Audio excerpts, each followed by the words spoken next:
Hello, everybody, and welcome to another episode of Living in Switzerland. The series is brought to you by Rigby. We are a staffing and project services company based in Zurich. If you or anyone you know of is looking for a new role in Switzerland, or if you're looking to hire, let us know. We'd be happy to help. The best way to do that is by going to rigby.ch/apply and filling out the form. Then, if we have anything that might be of interest, we'll gladly let you know. Hello and welcome to another episode of the Expert Guide to Your Life in Switzerland. My name is Daniel and I'm part of the team here at Rigby. We're a staffing and IT services company based in Zurich, Switzerland. And today we welcome back Clare O'D, who spoke with us once before about Swiss neutrality. Clare is an Irish author and journalist living in Freiburg here in Switzerland. She worked for the International Service of the Swiss Broadcasting Corporation for 10 years and she's written 3 books: The Naked Swiss, A Nation Behind 10 Myths, which examines the main stereotypes about the Swiss, The Naked Irish, which does the same thing for Ireland, and Voting Day, her first novel, which is set in 1959 on the day that Swiss men voted no to granting women the vote. It'll be Voting Day that we'll be looking at a little more closely in today's episode. So Clare, welcome back. Thanks very much, Daniel. It's great to be here and I'm looking forward to talking about the book and other things. Great, thank you. Well, maybe could we just go back to the beginning? So Clare, you studied Russian and French at Trinity in Dublin. What brought you to German-speaking Switzerland? Well, it's a very familiar tale because there are a lot of Swiss people who seem to go out into the world capturing their mate. And so I met my Swiss husband, my husband now, in Dublin at a Swiss-Irish wedding. And so eventually after a while I came to live here to kind of try it out, and I'm still here 19 years later. But it wasn't that much of maybe a surprise that I ended up living abroad because, having studied languages, when I look at the rest of the people in my class, we are pretty scattered. It does kind of give you the idea of going away. Yeah, tend to be more kind of outward looking, maybe. Yeah. And you were at the Swiss Broadcasting Corporation, so Swissinfo, for just under 10 years. What was that experience like? It was a very interesting time. It was a great introduction to Swiss life and Swiss society. Although I didn't get the job straight away. I worked, taught business English for the first, nearly 2 years after I arrived. But then I was so delighted to get a job in journalism again when I saw the job that came up in their offices in Bern. Yeah, so it's a great organization because it's part of the Swiss Broadcasting Corporation, and it's kind of similar to the BBC World Service in that it has media coverage in lots of different languages. So in Swissinfo's case, it's 10 languages. And English is the biggest department, but you just had this amazing diversity in the staff, and we all put our heads together. And then you got to cover everything and anything, at that time. So it was a way to find out about Swiss politics and the economy and the culture, and also some of the problems in Switzerland, I guess. You don't obviously in news you don't concentrate too much on the positive. Yeah, sure. And what an introduction to Switzerland. So you were kind of fast-tracked into learning about the country and how things are here. Yeah, definitely. Yeah. And what about learning the language? Okay. Could you tell us a little bit about your experience of learning German? Well, German, I wouldn't choose Switzerland as the place to come to learn German. Because what you learn in class does not correspond to what you hear on the street, and Swiss people are reluctant to speak, the standard German or high German. So they would prefer to speak English a lot of the time. So you really have to insist and force them to speak German with you. And so I started out by going to the Migros Clubschule, or École Club Migros here in Freiburg. So evening classes for adults, and then the best possible way to learn language is just through necessity. So when I started working in Bern, I really needed to use it every day and read press releases and read the wires and do interviews in German. So that really kind of helped me speed up the process of learning. But I was also I suppose languages was kind of my thing. I was brought up bilingual in Irish and English, and went to an all Irish primary school. And so I already had more of a repertoire of sounds, and so I'm a bit of a parrot, and I can get the accent quite well. I mean, if I say so myself, I don't know. I think when actual Germans hear me speaking German, they know that I've learned it in Switzerland. Yeah, and then having studied languages, so it was second nature to me to pick up a new language. But was it at secondary school that you had classes in English for the first time?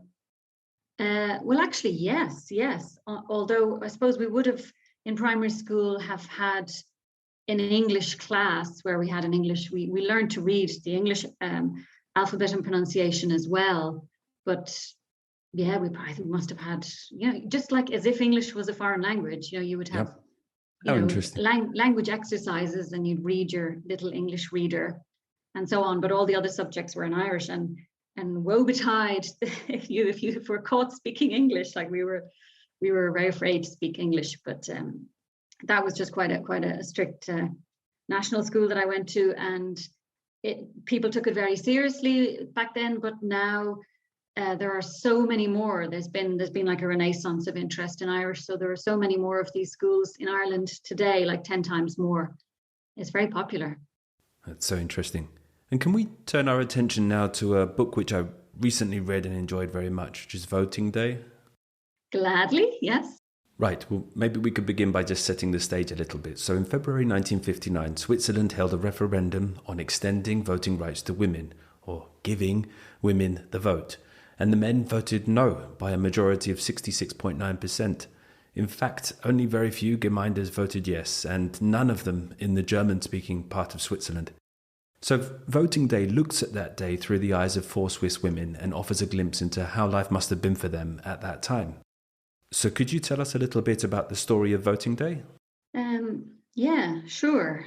It is pretty shocking that Swiss women have only had the vote since 1971. It's something that makes people, take notice. And so, when everyone knows about 71, but not that many people know about 59, that the men said no before they said yes.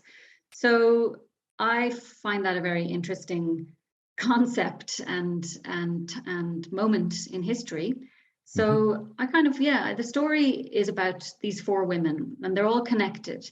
And then their lives change on the day of that vote. They all go through something. I suppose if there's a message, it's kind of like the solidarity is what kind of saves them or helps them, with solidarity with each other. So first of all, there's a farmer's wife who's in her late 40s, and she's kind of a bit downtrodden, serving her family, and doesn't have much of a life outside the home. And she's due to go for an operation the next day in Bern. So the day after the vote is her operation, but she has to make her way there and check into the hospital. So she's, looking forward to being spoilt in hospital and having a break from the daily grind. And she goes to meet her daughter in Bern. And then the daughter is the next. I mean, the story is kind of handed from one person to the next. So then we meet the daughter, and she's a young office girl, as they were called, Bürofräulein. And she has her own problems going on, and she confides in her mother, and then that sets off a reaction. Now the mother has a foster child staying with her, and the third character is the mother of that foster child. She works in the hospital as a cleaner, and she comes from a traveling background. Like she's from an ethnic minority called Yenish. And the final character is the only character actually who's interested in what's happening with the vote. And she's a campaigner for the vote, and she's older, she's around 60, she's more educated, she's more bourgeois, she's got a job as the hospital administrator, and she actually has some social power, unlike the other 3. So she has an opportunity to use that to make a difference. So that's the story. Could you tell us a bit about the experience of writing the book? Well, it was, it was there ready to be written. So I mean, I'm not going to say it was work, but it was also a pleasure to write.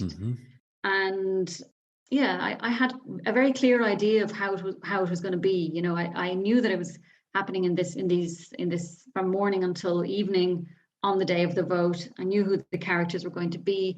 I didn't know exactly what was going to change for them or what was going to connect them, and that sort of evolved through the writing process. But one thing that made the story easier for me to write was that I'd essentially done all the research in advance, you know, because I was just interested in these topics of historical injustices and the care system, and also the history of the women's movement. I'd interviewed people from that era, so it was familiar to me, and I'm also very nosy when it comes to meeting people. Like I'm interested in like hearing people's experiences from their youth, you know, especially older people. So a lot of the ideas I got or details would have come from conversations with people either in my extended family, my Swiss side of the family, or, you know, parents of people or just older people that I've come across.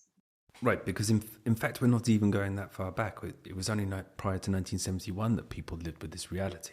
Yes, and it's definitely it's had an impact. I think it hasn't gone away. You know, these mindsets and old prejudices, they kind of you can see the remnants of them in some of the traditional attitudes that are still quite strong in Switzerland. That you know, I mean, there's a very strong sense that a woman's place is in the home, or that family comes first, more so than in other countries I'm familiar with.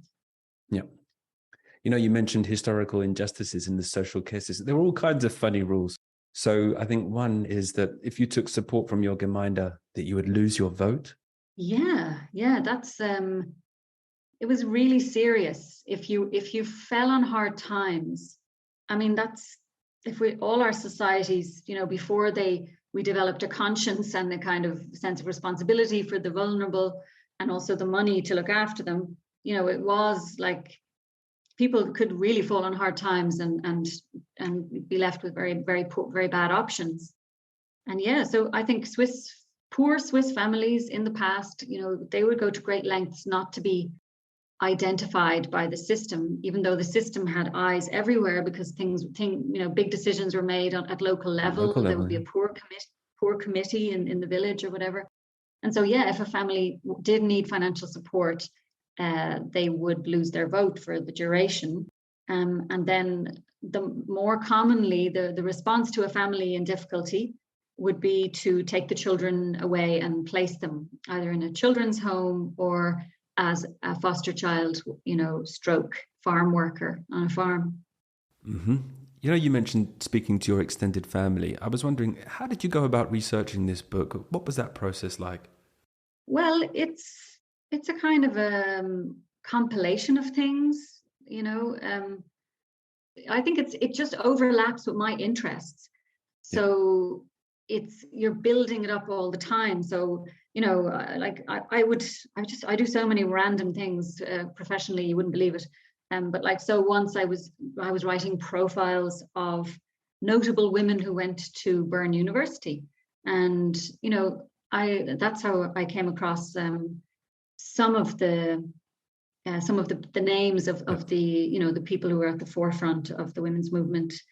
You know, they were the first women to get an education and so on. So I'd read a bit more about that. But there was one book in particular that was an absolute gold mine for like historical nuggets and details. And it's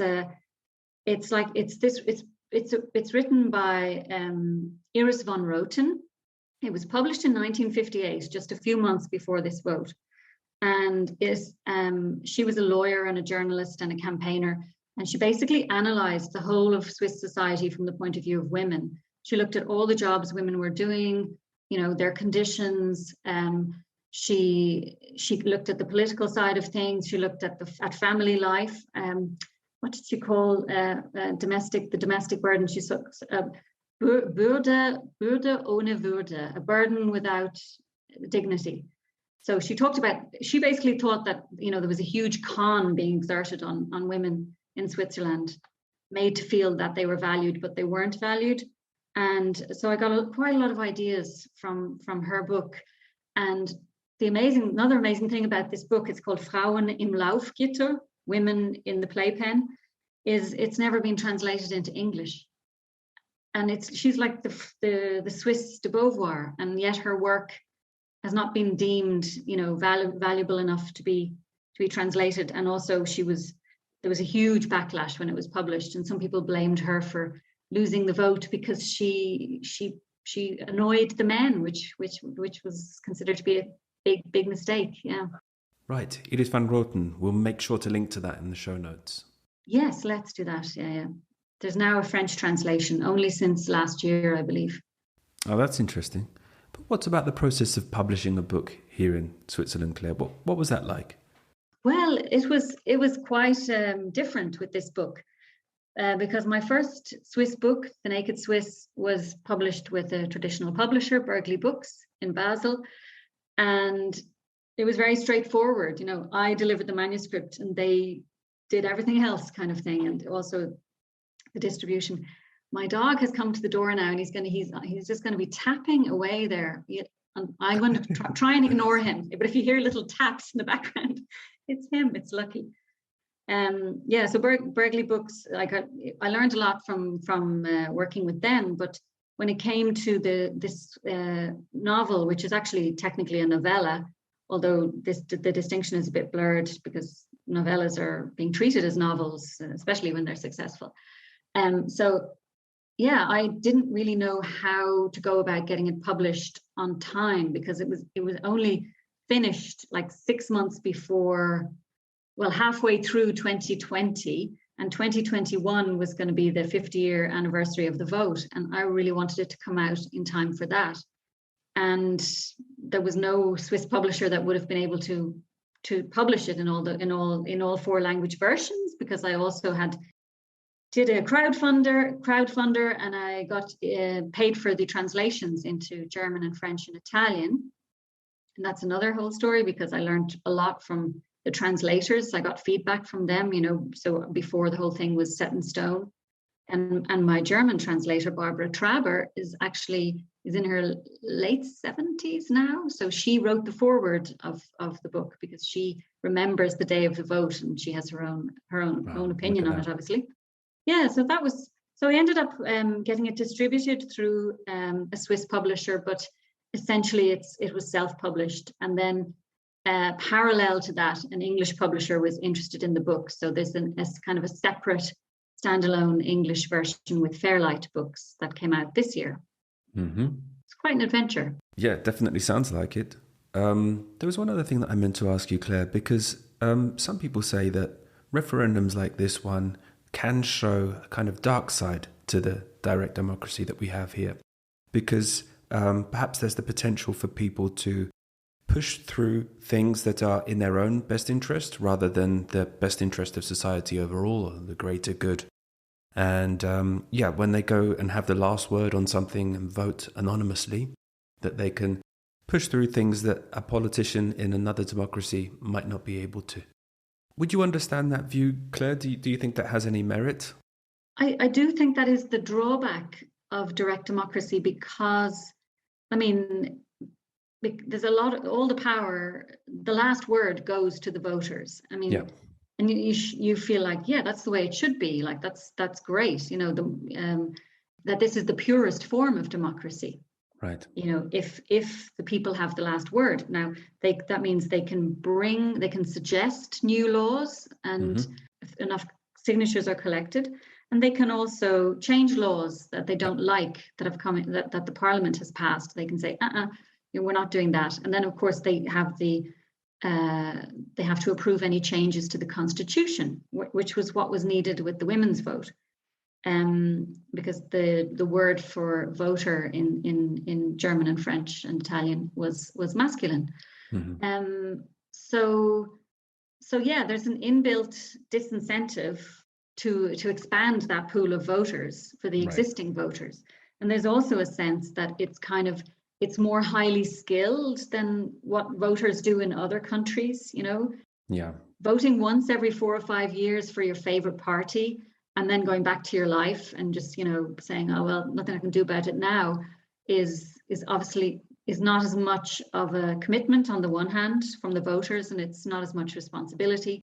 So Swiss voters, you know, do feel that it's complicated, that they have to vote a dozen times a year, and they have to, you know, if they want to do it right, kind of research the subjects and understand them.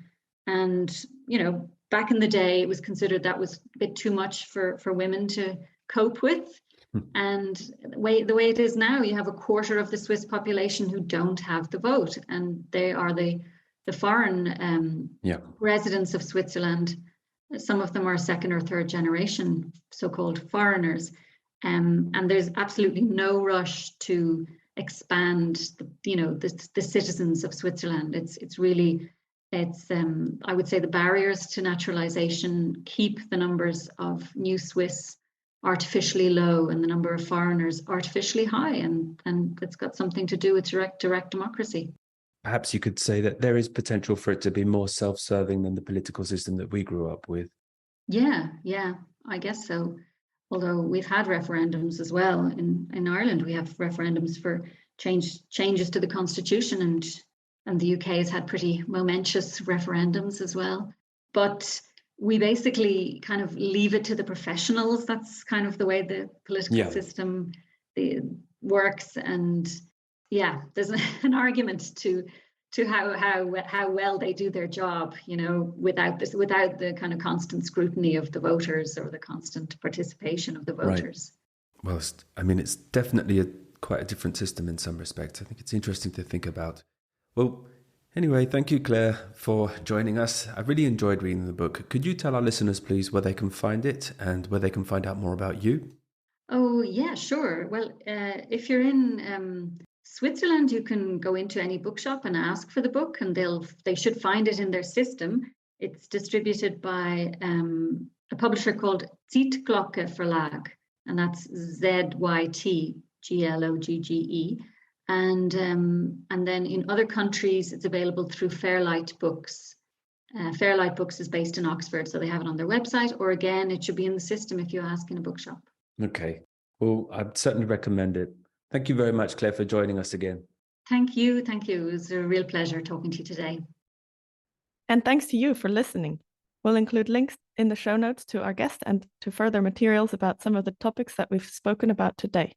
If you enjoyed the episode, please leave a review on your favorite podcast platform. Once again, this podcast was brought to you by Rigby.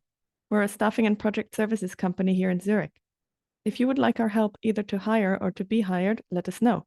Best way to do that is by going to rigby.ch/apply and filling out the form. You can also sign up for our newsletter at rigby.ch/newsletter to receive our Living in Switzerland guide.